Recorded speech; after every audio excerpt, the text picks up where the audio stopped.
Hashtag not sponsored by Oyster Cart. Hello everybody, how are you doing? And welcome to a new video. Let's talk about things to know before coming to London 2018 edition. 2018 edition because I have made a few videos around that topic in the past few years. They are all linked in the cards or below or on the site, so have a look there. But having been living in London for a while, I always gather new tips and tricks to share with you guys. In case this is the first time you're watching, my name is Sandy. Hello, welcome to my channel. Please subscribe and follow my Instagram. I am German. I don't always sound like that. I have a cold and I've been living here for a long time, so I like to think that I know what I'm talking about. Tip number 1 for 2018 edition is bring your own medicine. This is inspired by my most recent cold. 90% of the people in London at the moment do have a cold, and that made me think and post on Instagram about cold medicine in the UK. Me coming from Germany, I am used to the fabulous wonders of Start. If you're German, you will very well know which one that is, or other wonderful medicines that make you feel better very, very quickly.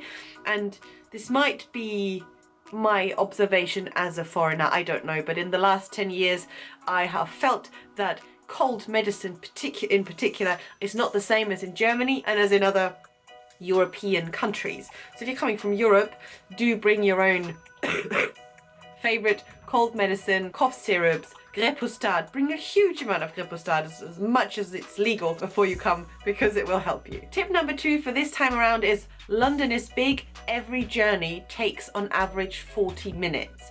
Obviously, I'm not talking about walking to the pub across the road. That won't take you 40 minutes.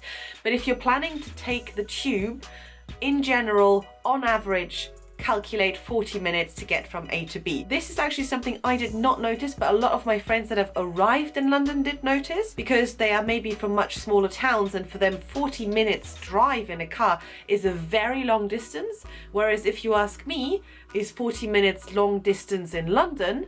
I'll say no, that's easy. I'll be there quick. 40 minutes is average, 40 minutes is quick. Everything takes 40 minutes. Do plan 40 minutes and you'll be fine. Talking about traveling, we can talk about tip number 3, which is buy a so-called visitor Oyster Cart. This is the number 1 question I get from you guys all the time. Link is below, buy it there.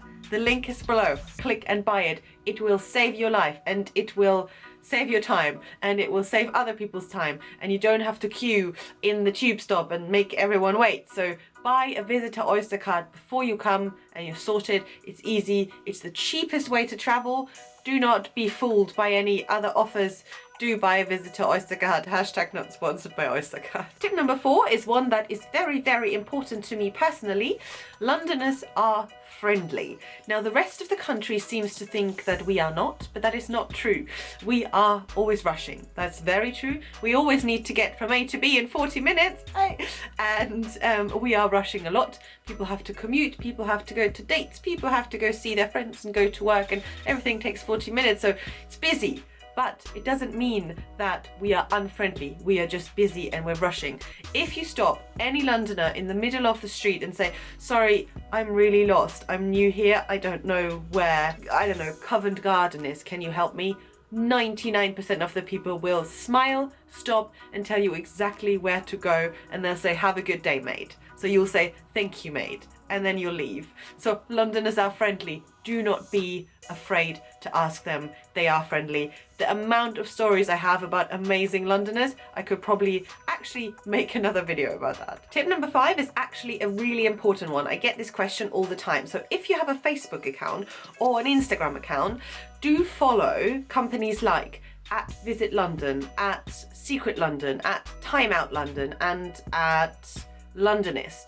All 4 of these, especially on Facebook, will supply you with things to do videos every day. People ask me, Sandy, how did you find out about the cheese festival or the gin festival?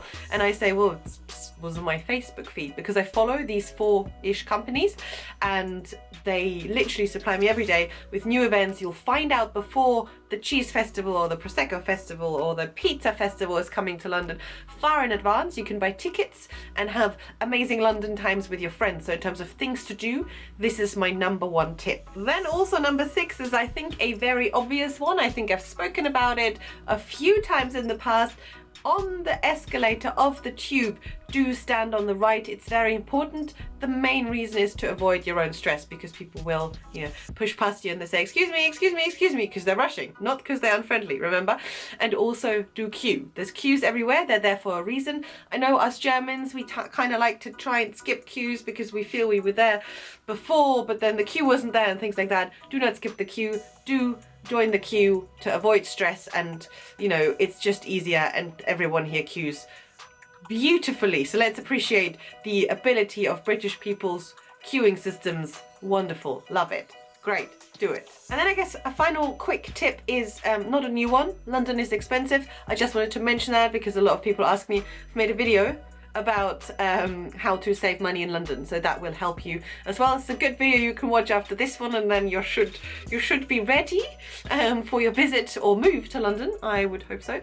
Any other questions, of course, do put them down below, or on my Instagram. Don't forget to follow my Instagram at SandyMakesSense. There's beautiful images of me in London. I would love to see you there as well, and otherwise I will see you next week. And actually, I completely forgot to say thank you everyone for voting in my last video. I am going to Slovenia on the 4th of February, and I'm so excited. So thanks for voting, and that's it. Thanks for watching. I will see you next week. Bye.